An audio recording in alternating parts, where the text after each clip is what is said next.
Hola, ¿qué tal? Bienvenidos a un nuevo episodio de Arte Llamado. En este episodio tengo la presencia de Patricia Arana. Ella es peruana, limeña. La verdad que hace tiempo que no tenía a alguien de Lima en el podcast y incluso ahora estoy pensando, porque mi memoria últimamente no es la mejor, pero ni siquiera en esta nueva temporada tengo muchas personas de Perú. Así que, pero a Patricia fue muy interesante porque la encontré interactuando con uno de los posts en LinkedIn de mi perfil y me puse a chusmear, ¿no? Patricia, empecé y dije: "Guau, o sea, esta persona trabaja mucho en el ámbito de la curaduría, las exposiciones, montaje de exposiciones y todo", y me dije: "Puede ser interesante", ya que estoy en proceso de enviar las invitaciones para el podcast, de enviarle una invitación, y ella aceptó el llamado así, ¡plá!, de una. Y justo estábamos charlando antes de empezar la entrevista, que su CV es uno de los más exhaustos, o sea, es uno de los más pomposos que he visto en términos de experiencia laboral, entre las experiencias, las conferencias, las intervenciones y todo, es como, ¡wow! Dije: "Señora, cuántas cosas". Pero me parece genial igual. Realmente creo que es alguien que con toda esa experiencia va a ser una entrevista, nutritiva, aunque a veces también el challenge es que cuando tienes tantas experiencias, lograr como condensar un poco y exprimir lo más valioso es el reto, ¿no? Entonces, vamos a intentarlo en este episodio. Muchas gracias, Patricia, por haber aceptado el llamado. Y yo antes de empezar, porque esto yo no tengo la tendencia de que al finalizar los episodios les recuerde que tienen que suscribirse a los canales de Arte Llamado, pero eso va a cambiar. Ahora voy a hacer como un micro paréntesis para recordarles que se suscriban al canal, que den like si les gustó, que comenten algo, si tienen alguna duda o algo en los comentarios. También me pueden encontrar a mí en LinkedIn, que es la red social por la cual yo manejo principalmente la comunicación del podcast y la mía como profesional. Y también hay una cuenta de Instagram que realmente surgió el año pasado, ya que muchas de las personas que pasan por el podcast, aunque tienen un perfil en LinkedIn y son contactados por este medio para participar en el podcast, pues muchos de ellos están más activos en Instagram. Entonces me dije, let's go, hagamos un Instagram para Arte Llamado, y fue así como surgió. Y lo pueden encontrar. Tuve la suerte de crear el Instagram y que existiera Arte Llamado sin puntos sin nada, así que ahí tenemos Arte Llamado todo junto. Y vayan a seguir por ahí también y pueden chusmear un poco los perfiles de las personas y entrar en contacto con ellos por esta red social también. Así que muchas gracias, Patricia. Cierro el paréntesis para darte la bienvenida a Arte Llamado. Y antes quiero hacer como una breve, una pequeña, o sea, unas pequeñas palabras que quiero decir. Y es que tienes como ya dijimos, un recorrido muy vasto. Ella ha trabajado para museos, entidades gubernamentales, y no solo a nivel nacional, sino que todo esto la ha llevado a viajar por diversas partes del mundo, no solamente para la correcta exportación de las piezas, muchas de ellas patrimonio cultural del país, de Perú, sino también para su correcta exposición. Así que vamos, Patricia, introdúcenos a ti, a tu universo, y luego arrancamos con las preguntas. Y gracias, gracias Diana por la convocatoria. Realmente para mí es fabuloso poder compartir desde Perú un poco de lo que hacemos con nuestro rico patrimonio nacional que lo llevamos por todo el mundo, ¿no? Y feliz de escuchar y resolver todas tus preguntas. Muchas gracias, Patricia. Em, Cuéntame, a ver, tu más reciente trabajo ha sido como curadora, coordinadora general y directora de instalación de las obras para las 4 sedes del Centro Cultural Banco Central de Brasil. Tesoros, tesoros ancestrales de Perú, todo esto, pero en portugués. No quiero hacer ridículo, por eso no lo voy a decir. Entonces, ¿cuáles han sido los mayores retos que has enfrentado? Porque esta dinámica de instalar patrimonio en un otro país ya lo has hecho previamente, solo que esta es como la más reciente, digamos, y también súper relevante porque vamos a Brasil. ¿Cuáles son los retos que enfrentas al organizar estas exposiciones de bienes peruanos en el extranjero en términos de logística? Y quizás nos puedes hablar un poco de este proyecto que yo encontré súper interesante. Grande emprendedora, ahí donde ven a Patricia, una emprendedora también, y empresaria, porque nos puedes introducir a Door to Door para que las personas también conozcan más sobre esta empresa, que es la que gestiona la logística de sacar las piezas del país al extranjero. Sí, este es un proyecto muy, para mí, gratificante como latinoamericana, porque era la primera vez que yo iba a un país latinoamericano. Siempre, normalmente hemos ido a Europa, Asia, incluso Oceanía, pero nunca habíamos llevado a Brasil. Y cuando a través de la directora del Museo Oro del Perú, la conservadora Camila Pérez Palacio, ella gestionó, digamos, poder presentar las piezas de este museo, el Museo del Perú, en Brasil, a través de una ley que se llama la Ley Rouanet, que es una ley de incentivos fiscales que tiene Brasil, que es bastante buena, en realidad, desde mi punto de vista, lo mejor que hay en Sudamérica.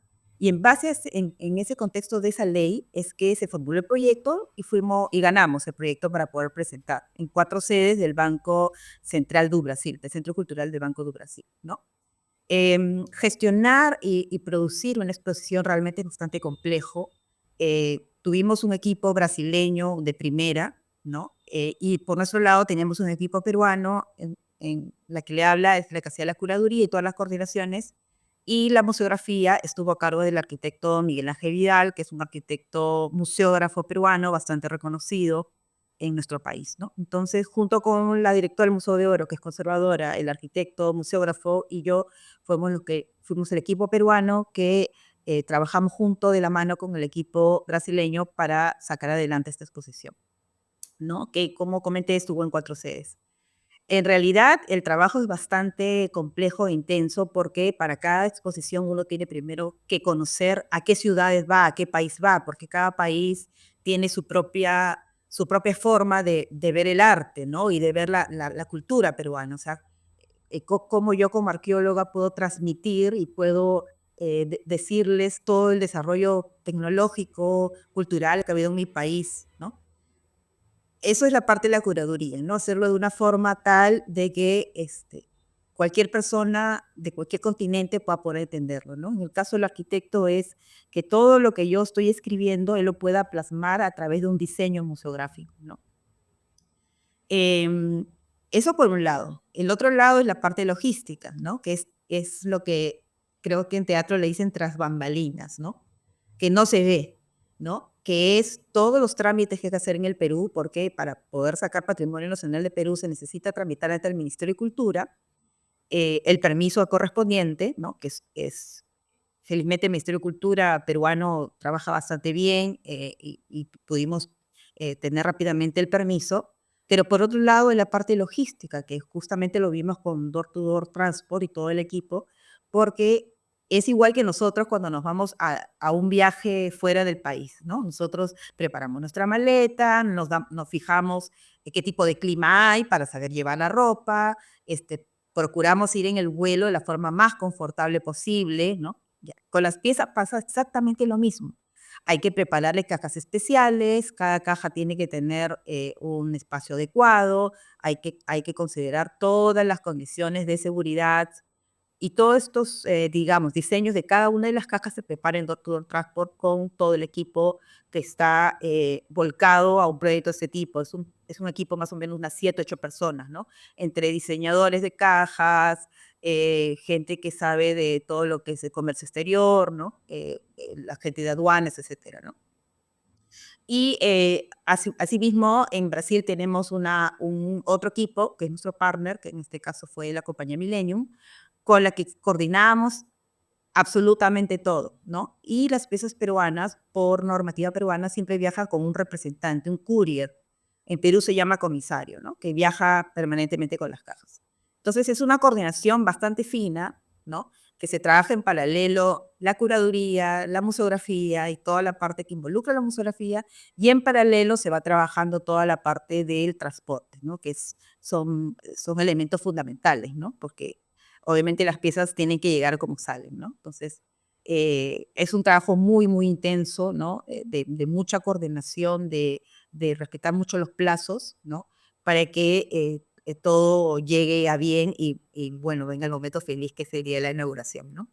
Sí, porque yo una vez conversé con una artista peruana que se llama Magali Sánchez, si no me equivoco, que de hecho fue la primera persona que pasó por el podcast y ella me introdujo a este mundillo de, en base a su experiencia de sacar obras de arte bueno, ella habla desde su experiencia como artista visual, pero en este caso es patrimonio, entonces, porque sé que pasar por el proceso aduanero para sacar las piezas a un otro país es tedioso. Entonces, en el caso de lo que es patrimonio, vos nos comentás que hay que respetar ciertos lapsos, pero ¿cuánto es el proceso de coordinación? Tengo mucha curiosidad respecto a eso. Desde que las piezas se exponen, o sea, desde antes que las piezas se expongan, ¿cuántos meses de programas de organización hay? ¿Hay unos 8 meses o incluso menos? Sí, mira, con Brasil nos ocurrió algo curioso, ¿no? Porque generalmente un proyecto de exposición internacional de este tipo tarda 2 años, ¿no? Es lo normal, ¿no? Entre que se hace la curaduría, se revisa, digamos, la parte del diseño museográfico, se ve la parte de publicidad, etcétera, y la parte del transporte también, ¿no? Pero en el caso de Brasil, nosotros, o la directora del Museo de Oro, como te había comentado, la conservadora Camila Pérez Palacios, había estado ya trabajando con los brasileños y de pronto le dijeron, ganaste la ley Rouanet y se exhibe en 2 meses. Entonces, como comprenderás, en 2 meses se necesitaba tener gente que ya había tenido mucha experiencia en este caso, ¿no? Y en este caso, la gente brasileña era gente de muchísima experiencia, ¿no?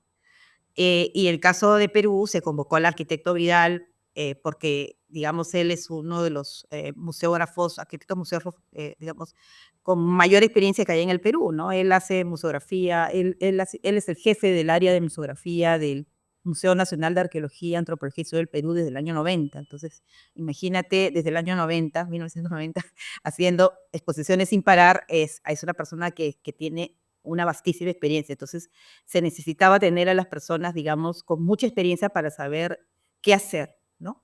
Porque a veces no es lo que haces, sino cómo se hace, ¿no? Y el cómo es la experiencia, ¿no? Y en este caso, digamos, las coordinaciones, como ya muchos de nosotros ya sabíamos, digamos, el ritmo que había que seguir, simplemente redoblamos o triplicamos esfuerzos, ¿no?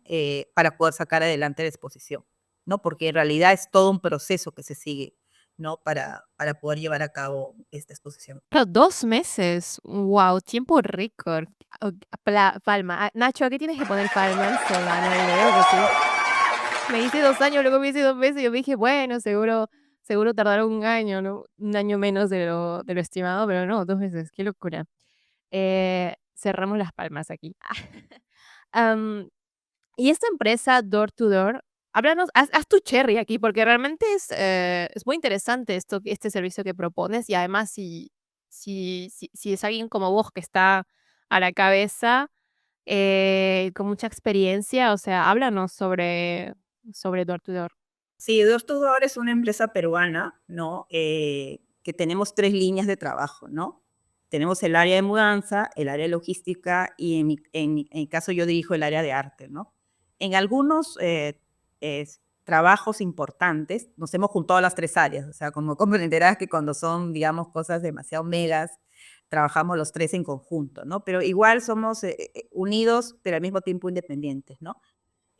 Nosotros tenemos, digamos, un equipo bastante sólido en cuanto a todas las necesidades que se requieren, sea para arte, mudanza o logística, ¿no? En el caso de arte, básicamente, que es el área que yo dirijo, eh, para mí lo fundamental son dos rubros importantes, ¿no? Primero, el equipo de embaladores, ¿no? Que son embaladores especializados en arte. Porque en arte, como bien dices, nosotros tenemos 2 tipos de arte, ¿no? El arte moderno, contemporáneo, digamos, que tiene sus propias formas de embalar, ¿no? Porque además hay diseños, pues, que a veces es un hilito que lo junta, entonces hay que diseñar bastante bien. Y por el otro lado tenemos los diseños para lo que es patrimonio nacional, que es mucho más complejo dada la importancia de las piezas, ¿no? Entonces, para nosotros el equipo de embaladores es fundamental. Todo el tiempo se están capacitando para, para poder identificar, digamos, o saber cómo afrontar cada tipo de embalaje, ¿no? Por otro lado, también tenemos un equipo que se encarga del diseño de las cajas, porque las cajas no es que tú agarras una caja de 4x4 y metes todo, ¿no? las cajas en caso de patrimonio se diseñan especial para cada tipo de material que va a llevar, ¿no? Por ejemplo, si por si eres un tumi, se dibuja el tumi y el tumi va dentro de unas formas, de un material especial que se llama en el mercado internacional de Metafon, ¿no? Que es una espuma que no le hace absolutamente nada de daño a la pieza y que por el contrario más bien la protege, ¿no? Y así, dependiendo de cada tipo de material, por ejemplo, para los cuadros se hace un embalaje especial, primero se le hace una cuadrilla, luego de la cuadrilla se envuelve, etcétera, ¿no? Entonces, para nosotros realmente cada proyecto es un proyecto desarrollado, digamos, con mucha precisión, con muchas reuniones de trabajo, ¿no? Hay que estar coordinando absolutamente todo. Eso es, digamos, en tierra. Cuando la carga ya va a volar, por ejemplo, las coordinaciones con la compañía aérea también son estrechísimas, ¿no?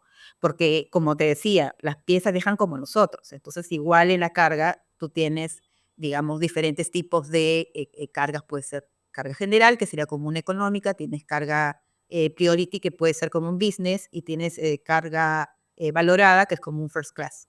¿No? Más o menos así es para que se entienda, ¿no? Obviamente cada una con sus diferencias, ¿no? De precios, pero igual para nosotros el trato es el mismo, ¿no? Entonces, cuando se trata, digamos, de arte, nosotros coordinamos directamente con las aerolíneas y con nuestro forwarder para que nos den el trato preferencial. Cuando se trata de patrimonio, el gobierno peruano exige que la revisión de aduanas sea en el local del exportador. Por ejemplo, lo de Brasil fue en el Museo de Oro, porque el Museo de Oro del Perú era el exportador. Entonces, ahí llevamos, nosotros como door to door, llevamos a los oficiales de aduana para que ahí se abran las cajas y se revise el contenido. Una vez que se revisan, se lacran las cajas y ya están listas para volar, ¿no? En el caso de arte moderno, se hacen en los mismos locales, digamos, de las empresas que hay acá, de las aerolíneas, ¿no? Y nosotros procuramos estar en ese momento, porque a veces sucede que las personas de aduanas, obviamente para ellos revisan absolutamente todo y nosotros para tener un mayor cuidado del material estamos ahí. Personalmente yo estoy ahí, ¿no? Con mi equipo, abriéndole las cajas a los oficiales de aduanas para que revise y que se den cuenta que todo está bien, ¿no? Que no hay mayor problema, ¿no? Entonces es un trabajo bastante en equipo, bastante grande. Por suerte, door to door, el gerente general es una persona que tiene cerca de 30 años de experiencia en este rubro, lo que nos da al resto de directores, tanto el director del área de mudanza, al director de área logística como a mí, nos permiten, digamos, tener el respaldo de alguien de experiencia, ¿no? Porque, digamos, si yo tengo una situación, inmediatamente voy a mi gerente general y le digo, mira, tengo esta situación. Y me dice, bueno, solucionemos así. Y siempre nos da salidas a, digamos, a lo que nosotros pensamos que podría ser problema, ¿no? Que en el fondo no lo es. Entonces, eso es importante trabajar, ¿no? Y bueno, otro detalle importante del que yo rescataría de la empresa es que siempre al final de todo proyecto nos reunimos y vemos qué fue bien, pero sobre todo qué fue mal para poder superar, ¿no? Sí, sí, para nosotros es importante siempre hacer eso, ¿no? O sea, evaluamos cómo nos fue, qué hicimos, cómo lo hicimos, en qué tiempo lo hicimos y lo que proyectamos salió en el tiempo preciso. Entonces, eso nos permite en la siguiente hacerla mejor y mejor y mejor cada vez así. Entonces, eso es más o menos la forma como trabajamos en Door to Door Transport. Perfecto, muchas gracias, muy claro, muy preciso, así que ya saben, si tienen unas piezas de patrimonio, esta es la empresa. Muchas gracias por habernos hablado. Realmente estoy muy sorprendida cuando hablaste lo de los embaladores, ¿sí? Embaladores y que especializados, tipo, en determinado embalaje, embaladores, o sea, especializados en embalajes artísticos, me quedé como, guau, o sea, nunca deja de sorprenderme todas las profesiones que pueden aparecer a raíz de una necesidad, ¿no? Como en este caso, o tener que hacer que las piezas lleguen en buena forma a destino. Bravo para estas personas, si están escuchando. Ay, em, luego cambio de tema para pasar a mi siguiente pregunta.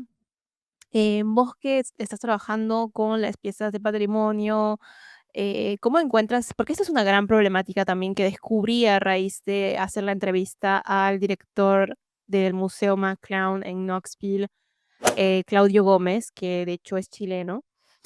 eh,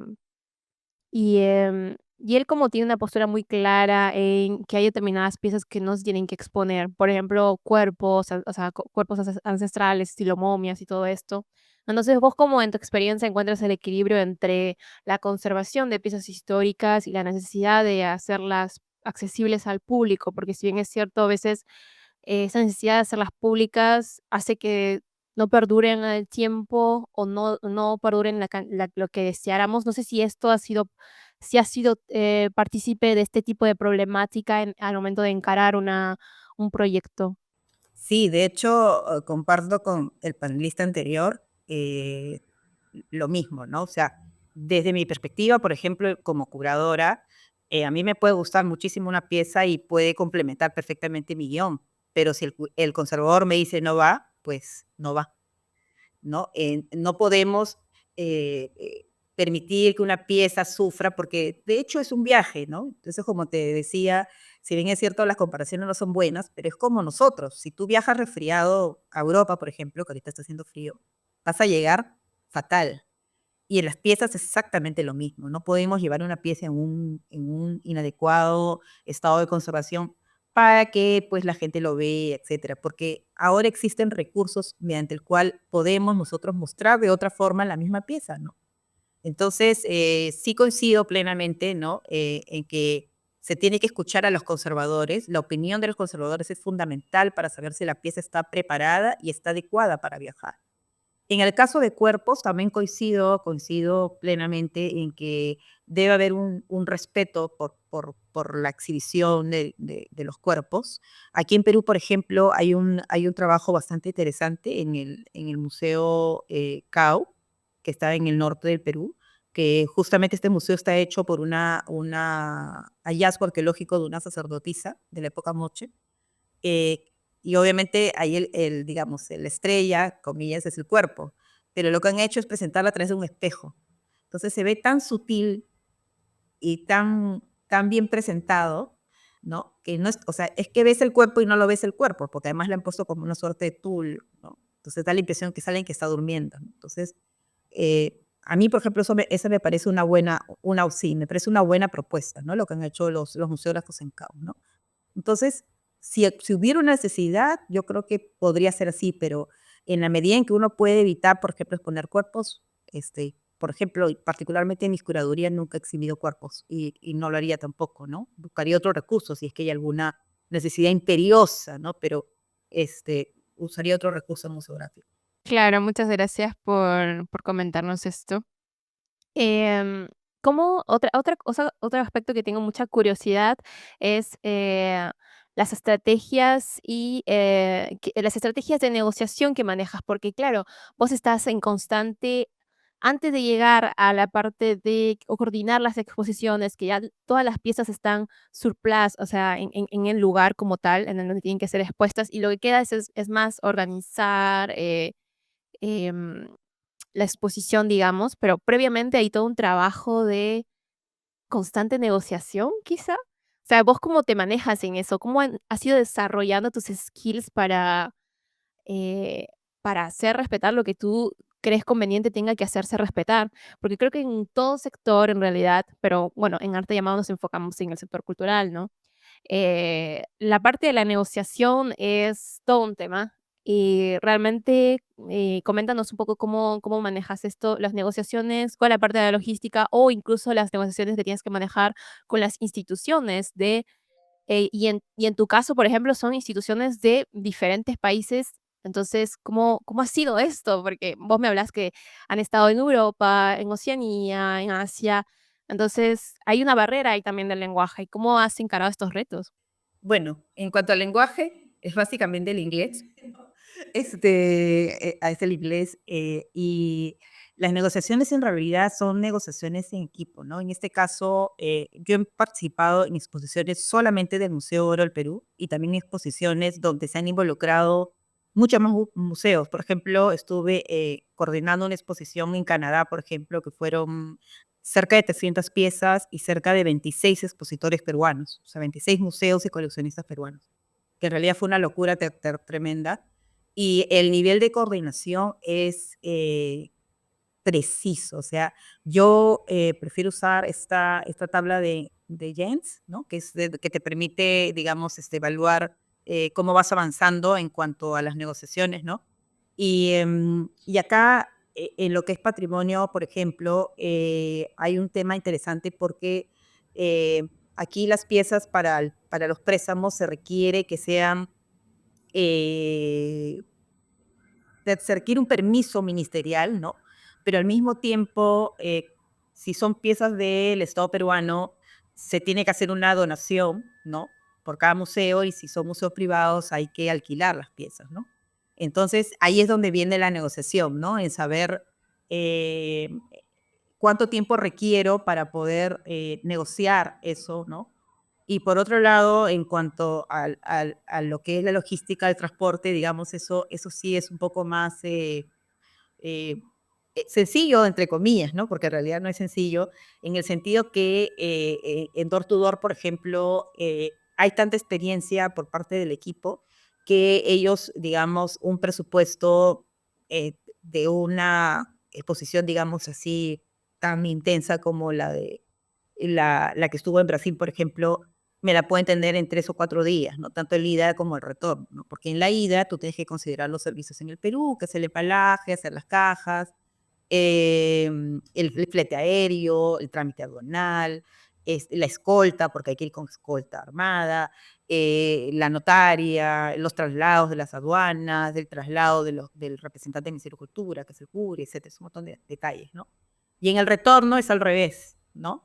En el retorno es Brasil el que tiene que ver el flete, pero al mismo tiempo nosotros al recibir tenemos que hacer todo al revés, ¿no? Tenemos que sacar las cajas desde el aeropuerto, llevarlas al museo, ahí esperar que se climaticen, de ahí viene la apertura, ¿no? Entonces, en Door to Door, como hay tanta experiencia en este sentido, digamos, sí es relativamente un poco más fácil poder llevarlo, ¿no? O sea, pero sí, como te digo, cuando se trata ya del otro lado, ¿no? De, digamos, las negociaciones, en este caso, pongamos ejemplo, el Museo de Oro, es un poco complejo y el Museo de Oro es un museo privado. Es la directora, la conservadora Camila Pérez Palacios, quien directamente se encarga, ¿no? Ella es una persona con mucha experiencia también, ¿no?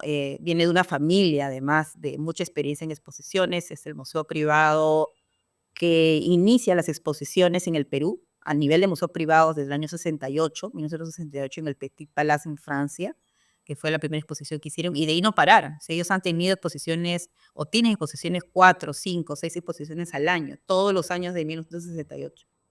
Y ni siquiera en la pandemia pararon, imagínate, en la pandemia también pararon nomás el tiempo que nos encerraron a todos, porque se quedó una exposición en Bratislava y estuvo mucho tiempo, estuvo creo que 4 o 5 meses parada y luego se activó con todas las restricciones, ¿no? Entonces es un museo con muy vasta experiencia, ¿no? La madre de Camila Pérez Palacio, la historiadora Victoria Mujica, ¿no? Es también una persona con muchísima experiencia, ¿no? En estos casos, ¿no? Entonces Camila es como una suerte de la heredera ¿no? Si es que habría que decirlo, porque cada una tiene su propio background, ¿no? Y ellas tienen mucha experiencia en este sentido, ¿no? Entonces, como te digo, aquí básicamente es ver el confort de las piezas, ver que el Perú sea conocido en el mundo, porque ese es el objetivo de las exposiciones, ¿no? Que el Perú prehispánico se ha visto no solamente como Machu Picchu o Inca, sino que detrás de los incas, o antes de los incas, mejor dicho, habían culturas maravillosas que hicieron cosas maravillosas, ¿no? Y Claro, y te corto, discúlpame que te corte, porque esto me parece muy interesante, esto último que decís, lo que esto es la misión del gobierno, es una visión y una misión concreta que es transmitida a ustedes cada vez que asumen hacer estas exposiciones o gestionar estas exposiciones, coordinarlas para el extranjero. O sea, la misión es esa, que el Perú sea reconocido en el mundo y todas sus otras, o sea, todo su patrimonio sea conocido más allá de Machu Picchu. Eso no lo tenía mapeado. O sea, seguro sí, pero no lo tenía tan claro. sí, en realidad es la misión y la visión del Museo Oro del Perú. ¿no? El dueño del Museo del Perú, el señor Miguel Mujica Gallo, era una persona, un empresario que colectó las piezas antes que se fueran del país, ¿no? Y él, al fallecer de su testamento, justamente deja eso que te acabo de decir, ¿no? Que las piezas sean para, ¿no? Disfrute, deleite, difusión del rico patrimonio peruano, ¿no? Entonces, a raíz de esto que él deja en su testamento, ¿no?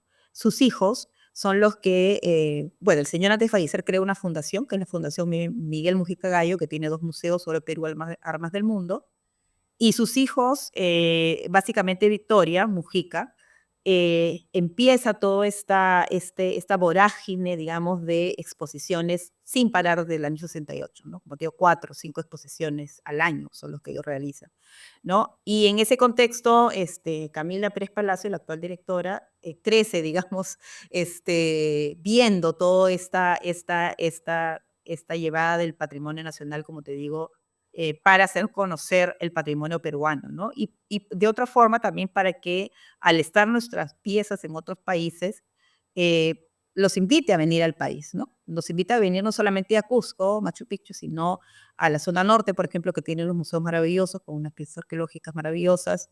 Y también hay muchísimo arte, por ejemplo, en Tumbes, en Piura, que es la costa norte peruana, y así poder difundir nuestra cultura al mundo, ¿no? Del Perú al mundo. Qué genial. Claro, yo no había escuchado del, o sea, lo he leído en tu CV, pero previamente a leerlo no había escuchado del Museo de Oro del Perú y qué lindo que sea, porque yo decía, claro, del Perú, porque claro, hay la marca Perú que se va paseando un poco por todo el mundo, eh, y veo que ahora están como creando videitos en base a inteligencia artificial y todo, sobre los antiguos, las antiguas poblaciones, no, hay una palabra específica, sí, las antiguas civilizaciones de del Perú, y luego lo encuentro muy interesante, pero claro, como museo, me parece muy muy genial. Si Camila Pérez Palacio está escuchando esto, bravo, ¿dónde está la teta?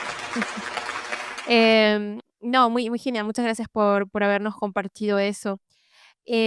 También me encantaría saber, antes de pasar a las preguntas finales, es, en toda tu experiencia laboral, porque vos venís de la carrera arqueología, o sea, sos arqueóloga, pasar a la curaduría, a la coordinación de exposiciones, ¿fue algo que se te dio natural? ¿Tuviste que cuáles fueron las cosas que dijiste: "Guau, tengo que aprender esto para llegar a para poder hacer esto", ¿no? O sea, no sé si tienes mapeado ese punto de giro en tu carrera, en tu vida profesional. Sí, bueno, yo estudié arqueología porque obviamente me gusta mucho el pasado peruano, ¿no? Y estoy fascinada con mi carrera. Realmente es fascinante, digamos, ser arqueólogo y más en el Perú, que como se dice, de donde cavas encuentras, ¿no? Es fascinante. Sin embargo, por un tema, digamos, de práctica estudiantil, yo caí, como se dice acá en el Perú, en el Museo Nacional de Arqueología, Antropología e Historia del Perú, ¿no? Como practicante, y tuve la suerte de trabajar al lado de una persona que podría ser mi mentora en cuanto a temas de curaduría, que es la historiadora Fedora Martínez. Ella en ese momento era la jefa de investigaciones del museo más importante que hay en el Perú. Y ese museo hacía muchas exposiciones y yo como su asistente, obviamente, y asistente medio afanosa, siempre estaba atrás de ella aprendiendo cómo se gestionaba o cómo se curaba una exposición, ¿no? Y bueno, fueron en realidad en el Museo de Arqueología de Pueblo Libre muchísimas exposiciones, ¿no? Y ahí es donde le agarré el gusto a la curaduría, porque para hacer curaduría hay que investigar, hay que conocer los temas, ¿no? Y luego saber cómo plasmarlo para que el público pueda, digamos, comprender de la forma más lúdica, no solamente a nivel de texto, sino a nivel de museografía. Y también conocí el equipo de museografía desde ese entonces, ¿no? Que también era un equipo bastante cohesionado, muy profesional, ¿no? Y así fue como entré, digamos, sin querer queriendo, el tema de la curaduría, que me jaló un poco más que la arqueología de campo, ¿no? Que también es una arqueología que la desarrollé durante un tiempo también, ¿no? Y de ahí, bueno, ya vinieron una tras otra, ¿no? De ahí me fui a otro museo, de ahí terminé un museo en el norte que se llama Huacho, que fue toda una historia interesante, que eso es como para otro podcast, ¿no? Porque finalmente no había museo cuando yo llegué y cuando fui quedó el museo, ¿no? Y bueno, de ahí estuve en el museo de mi universidad, yo soy de la Universidad Nacional Mayor de San Marcos, ¿no? La primera universidad de América. Y de ahí, de pronto, del Museo de Oro me convocaron, fue un encanto a primera conversación, ¿no? Y me quedé trabajando con ellos. Yo para ese entonces no sabía que ellos tenían un background impresionante en exposiciones internacionales. Yo lo conocía, digamos, por las piezas de oro que exhiben, porque además otra de mis especialidades es la metalurgia. Entonces, obviamente, tener las piezas en la mano no es lo mismo que verla detrás de la vitrina. Entonces, yo también iba por mi interés académico, decía, voy a tener las piezas, mayor forma de poder verlas, investigar, etcétera, ¿no? Pero de pronto, pues, me encuentro con Victoria Mujica, que es, en realidad mi mentora en los temas de exposiciones. Y bueno, y ahí ya vino la vorágine de una exposición, otra exposición, ¿no? Todo el tema de la curaduría, todo el tema de, ¿no? De todo lo que ya les expliqué que hay que hacer, ¿no? Y así fue, ¿no? Como entré en este fascinante mundo, ¿no? Oh my God, me encanta. Te veo, señora, usted está llena de historias, o sea, lo puedo ver. Qué lindo que decís que Victoria Mujica fue tu mentora, porque creo que es muy valioso y muy lindo reconocer, y me encanta cada vez que los invitados o las invitadas tienen la oportunidad de ponerlas en valor, porque estas personas existen y a veces no se autodenominan nuestros mentores, pero uno los ve porque te están ayudando en el proceso de aprender un métier o una profesión muchas veces. Entonces, palmas para Victoria también. Bueno, muchas gracias, em, Patricia, por todo lo que nos estuviste comentando. Y antes de pasar a las preguntas finales, bueno, esta hace parte de las preguntas finales. eh, ¿Cuál ha sido el proyecto más, o sea, y brevemente, cuál ha sido el proyecto más ambicioso que has encarado? El proyecto de Canadá, que te comenté hace un momento, ¿no? Que fueron 300 piezas que salieron del Perú, ¿no? De Patrimonio Nacional y fueron 26 entre museos y colecciones de todo el Perú, ¿no? Entonces, y bueno, fueron aquí 26 y de Estados Unidos vino otro grupo más. Pero todas estas piezas, perdón que te corte, ¿todas estas 300 piezas del Museo de Oro o fueron un conglomerado del gobierno? No, de 26 museos, entre museos y colecciones. Fue el Museo de Oro, el Museo de la Nación, el Museo de Arqueología de Polvorí, bueno, pero fueron un montón, un montón. Claro, súper ambicioso. Ambiciosísimo y como te digo, 300 de Perú y de Estados Unidos vinieron 100, entonces al final fueron 400 y se tuvo que coordinar no solo en Perú, sino en Estados Unidos. Y ese fue el proyecto más ambicioso, ¿no? Y fue el Museo de Bellas Artes de Montreal, ¿no? Y luego se fue a Seattle, ¿no? Porque tuvo muchísima, eh, fue muy importante, ¿no? A nivel no solamente académico, sino a nivel de prensa, ¿no? Esa exposición yo la coordiné, pero el curador fue Víctor Pimentel, un arqueólogo peruano, ¿no? Que hizo un paso desde la época más antigua de la prehispánica peruana hasta la época moderna. O sea, pasó por todas las exposiciones, o sea, por toda la parte histórica del Perú, la parte donde hacemos digamos, lo indígena se mezcla con lo criollo propiamente dicho, colonia y república, ¿no? Y ahí introdujo mucho artista moderno, ¿no? Okey, perfecto. Y esta es una pregunta que la estoy haciendo solo porque me causó mucha gracia cuando dijiste que en Perú el que cava encuentra.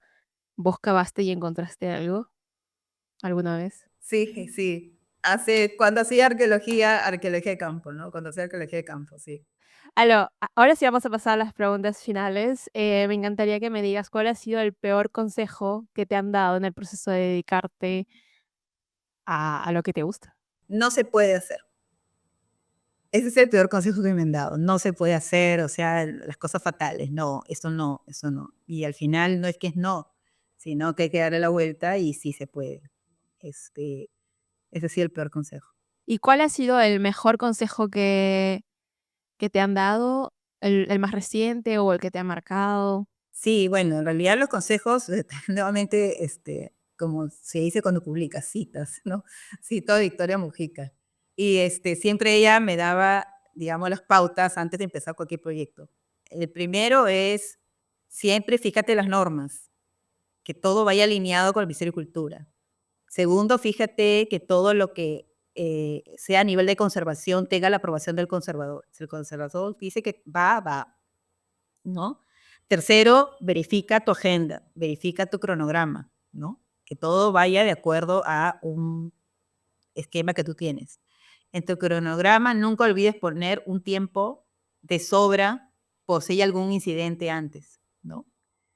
Y siempre, y lo último que siempre me lo decía, siempre con optimismo y alegría, porque si vamos a entrar un poco disgustados al proyecto, este proyecto no sale bien, ¿no? Entonces, esas son las pautas que yo siempre las he seguido y la verdad que son buenísimas. Ay, bueno, muchas gracias. Y Victoria Mujica, ella vive en Perú. Sí, vive en Perú, algunas veces vive en España también, ¿no? Pero básicamente vive en Perú, sí, ya está, bueno, retirada porque ha trabajado muchísimo, muchísimo por el Perú, por el patrimonio peruano, por el patrimonio Museo de Oro. Pero igual, siempre yo que tengo, a veces que tengo algunas inquietudes, siempre le escribo un WhatsApp y le digo, por favor, y siempre ella muy amorosa me responde, ¿no? Con el consejo. Claro, es que me da mucha curiosidad, claro, me da mucha curiosidad. Me dije de repente si está ahí ya activa, digo, ya la entrevistamos para el podcast, pero bueno, comprendo también, está en retiro. O Victoria, si estás escuchando esto también, ya tú sabes, un mensaje nada más.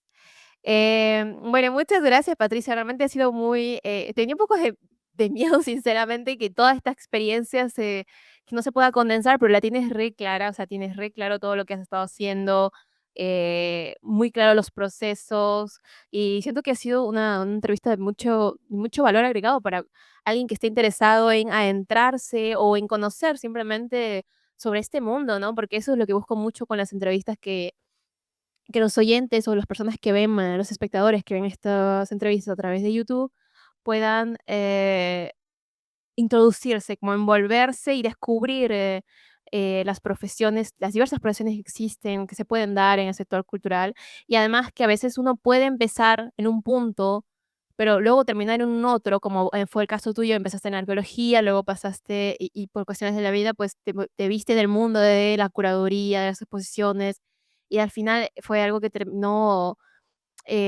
gustándote y continuaste en ello. Entonces, es para eso también como deja un mensaje de no siempre vamos a terminar en el punto en el que empezamos y aplica para muchos aspectos para muchos sectores profesionales. Entonces, en la cultura no es la excepción.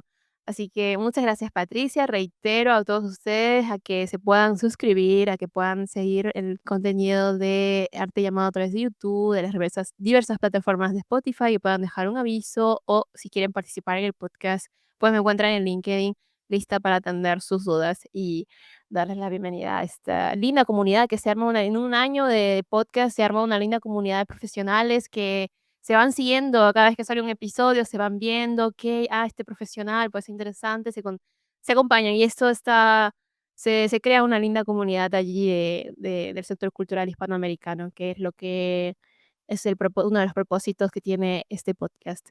Patricia, estas son las palabras finales. ¿Vos quieres agregar algo antes de cerrar el episodio? Agradecerte por esta entrevista. La verdad que cuando me dijiste la invitación, yo dije fabuloso, ¿no? Fantástico.